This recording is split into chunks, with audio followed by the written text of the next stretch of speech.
Welcome back, everybody. I'm Jiles, and this is Rick from madVR, and we're going to do something a little bit different today. I'm about to put this guy through his paces, and I'm going to grill him in ways he's never been grilled before, so you can get the true story of madVR. Are you ready for this? Why not? All right. Of course. So while I go and get my flashlight out of the back, let's watch this little animation. We're going to come back, and then he's going to be on the hot seat for you. Before we get started, if you're into tech, hi-fi, or movies, be sure to push the subscribe button for new weekly videos.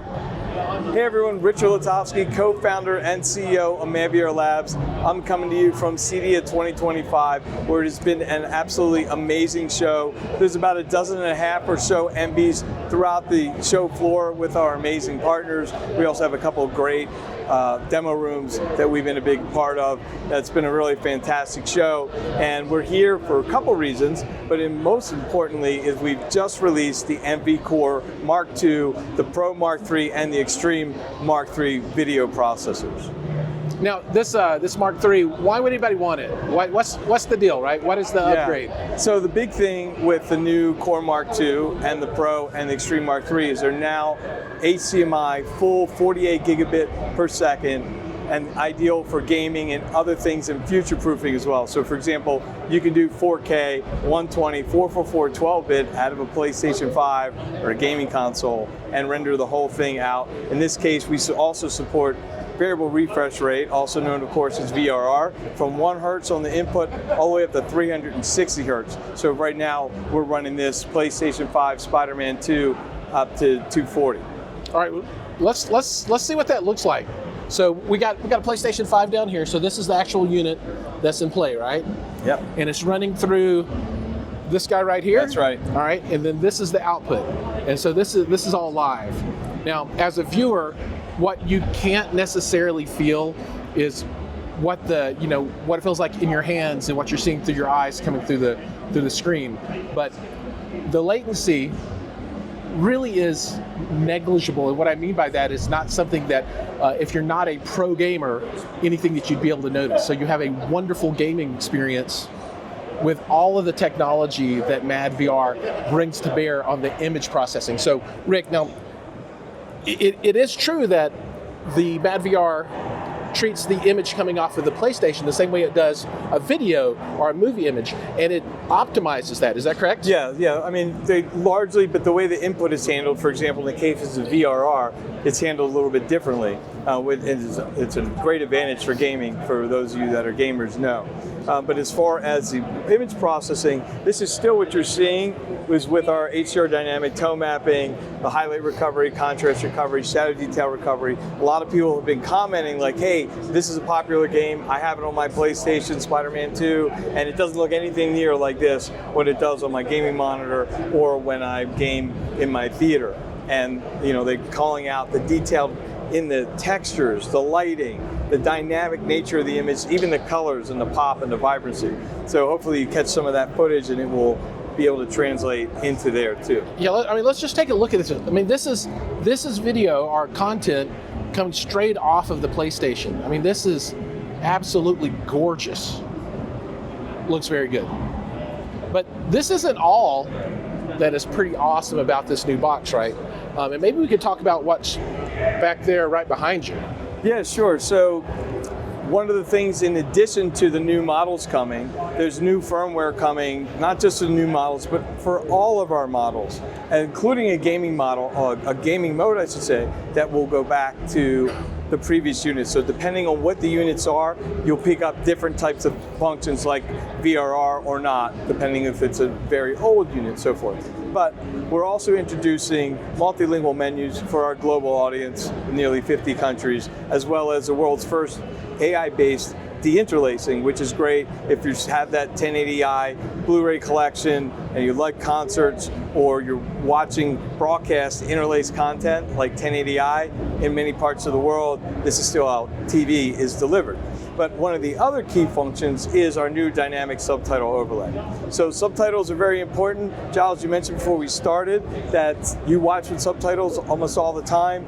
It's not all just, the time. It's 99% of the time. Okay, so it's not just about accessibility and hearing, but it's about comprehension, storytelling.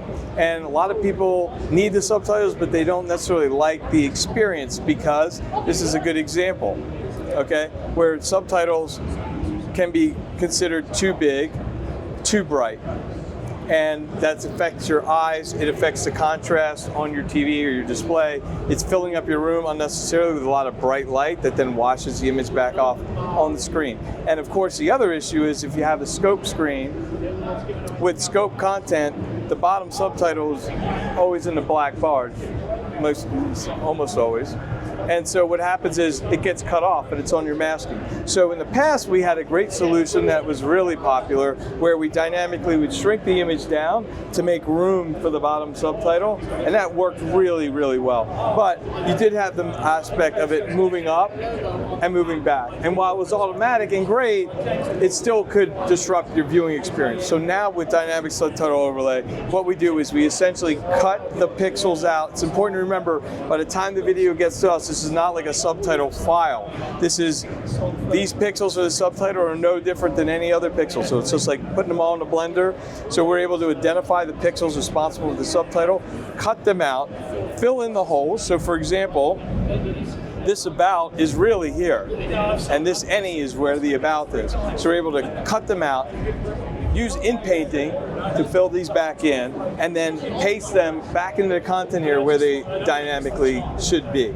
Now, that's not the only thing it will do, because while we're at it, why would we stop there, right? Because we love to innovate. The first thing is, a lot of people complain about subtitles too bright, so we have our brightness limiter. When I turn this on, I don't know how well the camera will pick it up. All of a sudden this dims to match the APL, or the average picture level of the scene.